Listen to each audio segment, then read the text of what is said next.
네, 멧돼지 습격 사건입니다. 멧돼지가 이번엔 누구를 습격했는지 다 함께 현장으로 가보시죠. 네, 습격을 당한 건 이 멧돼지를 포획하려던 62살 엽사 우모 씨입니다. 지금 강원 영월군 다래산 일대인데 이 낙엽 무더기 곳곳에 핏자국이 선명한 걸 볼 수 있습니다. 우 씨는 이른 아침에 동료 엽사들과 멧돼지 포획을 나섰다 연락이 끊겼고 이 경찰은 수색 끝에 오후 5시쯤 우 씨의 시신을 발견합니다. 우 씨의 시신엔 멧돼지에게 물린 상처가 가득했다고 합니다.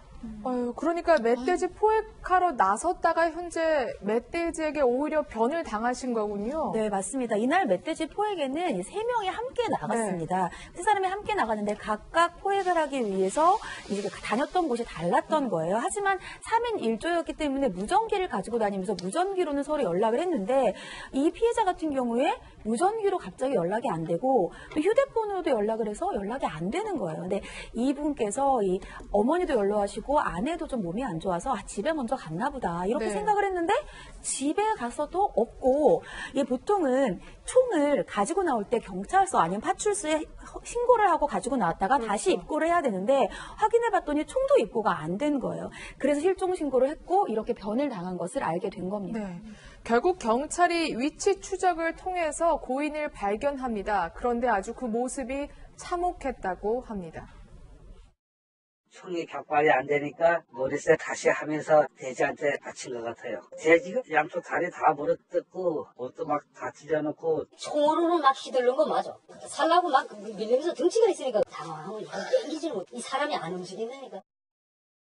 그러니까 이유는 모르겠으나 총알이 나가지 않았던 거군요. 그렇습니다. 원래 엽사들이 보통 사냥개 갖고 다니거든요. 사냥개가 이제 멧돼지를 모른 다음에 멧돼지가 서 있으면은 총을 쏴가지고 그걸 사살하는 건데 아마 저 때에 멧돼지를 발견한 테면 총을 겨눠가지고 쐈는데 아마 격발이 안 되니까 그 총알을 빼내야 되지 않습니까? 그럼 노래사를 후퇴 전진하면 다시 총알이 들어가는데 그 사이에 멧돼지가 공격한 것 같아요. 근데 멧돼지는 머리를 받는 것뿐만 아니고 어금니가 한 6cm 되거든요. 이빨로도 뭅니다. 그러니까 그 62세 먹은 엽사가 그 노릇을 하는 시간이 있었기 때문에 멧돼지가 들이받고 계속 쓰러진 사람을 물었던 것 같아요. 그러니까 아마 그 엽사가 총 쏘지 못하고 총으로 아마 반항을 했는데도 불구하고 역부족이겠죠. 그렇죠. 그러니까 멧돼지가 계속 공격을 해가지고 저렇게 참 어이없는 참사를 당한 것 같습니다. 네. 이 멧돼지가요, 그런데 공격성이 상당히 강했다고 합니다. 동료 엽사들 역시 이 멧돼지를 잡다가 부상을 당했다고 하는데요. 그 목소리도 한번 들어보시죠. 그 돼지가 보니까 음리가 약 한 코로 나온 게 한 7cm 되겠더라고요. 돼지를 제가 그걸 사살을 했거든요. 돼지를 보고서 정면으로 머리를 쐈는데 돼지가 총에 맞고 망토로 덮쳐가지고 다리가 지금 정상이 안 돼요. 돼지가 정면으로 돌고 옆으로 살짝 돌아 몸을 틀면서 왼쪽 다리를 받치면서 저도 쓰러졌었어요. 근데 쓰러지면서 총을 쐈죠. 그러니까 이 동료분도 멧돼지에 총을 쏴서 딱 명중을 시켰는데 총을 맞은 멧돼지가 달려들어서 다리를 다치셨다는 겁니다. 상당히 정말 위험한 멧돼지군요. 네, 이 멧돼지가 보통 12월이랑 1월 사이가 번식기라고 합니다. 그래서 극도로 민감해져 있는 시기인데요. 이 큰 멧돼지의 경우에는 250km 가까이 나가기도 해서 또 굉장히 빠르다고 합니다. 그렇기 때문에 아무리 멧돼지를 자주 잡으러 가는 엽사라고 해도 위험한 상태입니다. 네. 사실 최근 아프리카 돼지열병을 막기 위해서 정부가 엽사들을 대거 동원해서 포획 작전에 나섰죠. 하지만 부작용이 속출하고 있습니다. 그중 하나가 바로 이 엽사들의 보상 문제인데 직접 한번 좀 확인을 해보시죠.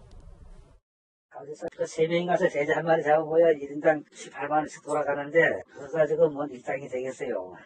정부에서 그거 잡아야 된다 그러니까 이제 엽사들이가 잡는 건데 보상 나오는 건 없습니다. 이제 대면 그 수렵보험이라 해가지고 이제 보험.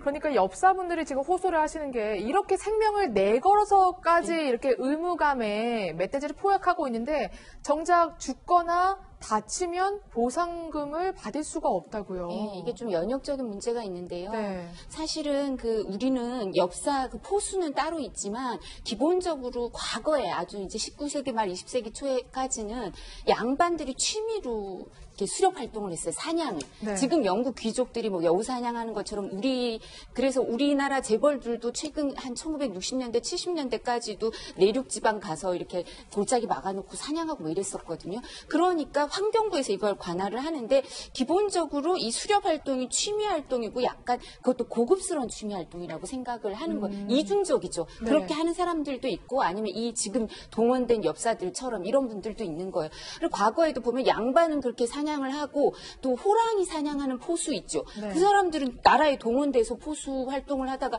호랑이한테 호환 마마라는 것처럼 이렇게 피해를 입고 이랬는데도 보상을 제대로 못 해줬었는데 그게 지금도 이런 거예요. 귀족 스포츠로 보니까 여기에 대해서 피해 보상에서 제외하도록 돼 있는데 네. 이런 분들은 뭐 생계까지가 아니고요. 이분들은 기본적으로 국가를 위해서 그냥 봉사하는 거예요. 한 마리 잡으면 8만 원, 뭐 다 뒤처리까지 해도 이거 지금 아프리카 열병, 이 돼지 열병 해서 얘들 이 시신 처리까지 하는데도 뭐 20만 원 정도까지 하니까 그게 무슨 목숨을 걸고 하는 건데 이게 생기겠어요. 국가에서 엽사들 아니면 얘를 해결을 못 하니까 멧돼지를. 왜냐면 이게 최상위 포식자 인간 말고는 늑대나 호랑이가 없으니까요. 그러니까 사람이 사냥을 하는 수밖에 없는데 지금 멧돼지 문제가 환경부에서는 제일 심각한 동물 문제는 멧돼지 문제거든요. 그러니까 이렇게 주먹구구식으로 할 게 아니라 법률을 빨리 개정해서 공익 목적으로 이런 수렵 활동을 할 때는 피해 보상을 해주고 네. 그리고 또 지금 활동하시는 분들에 대해서도 안전 매뉴얼을 알려줘야죠. 혼자 저렇게 다니면 그런 피해를 입으실 수 있으니까 계속 뭐 2명이 짝을 지운다든가 사냥개를 반드시 동행해야 된다든가 이렇게 해야 되지 저렇게 목숨까지 잃으면 이게 어떻게 뭐 아무리 보상을 해줘도 저게 어떻게 만회가 되겠어요. 그죠? 그렇죠. 법의 사각지대가 존재하는 건데요. 대책이 필요해 보입니다. 다음 돋보기 확인해 보시죠.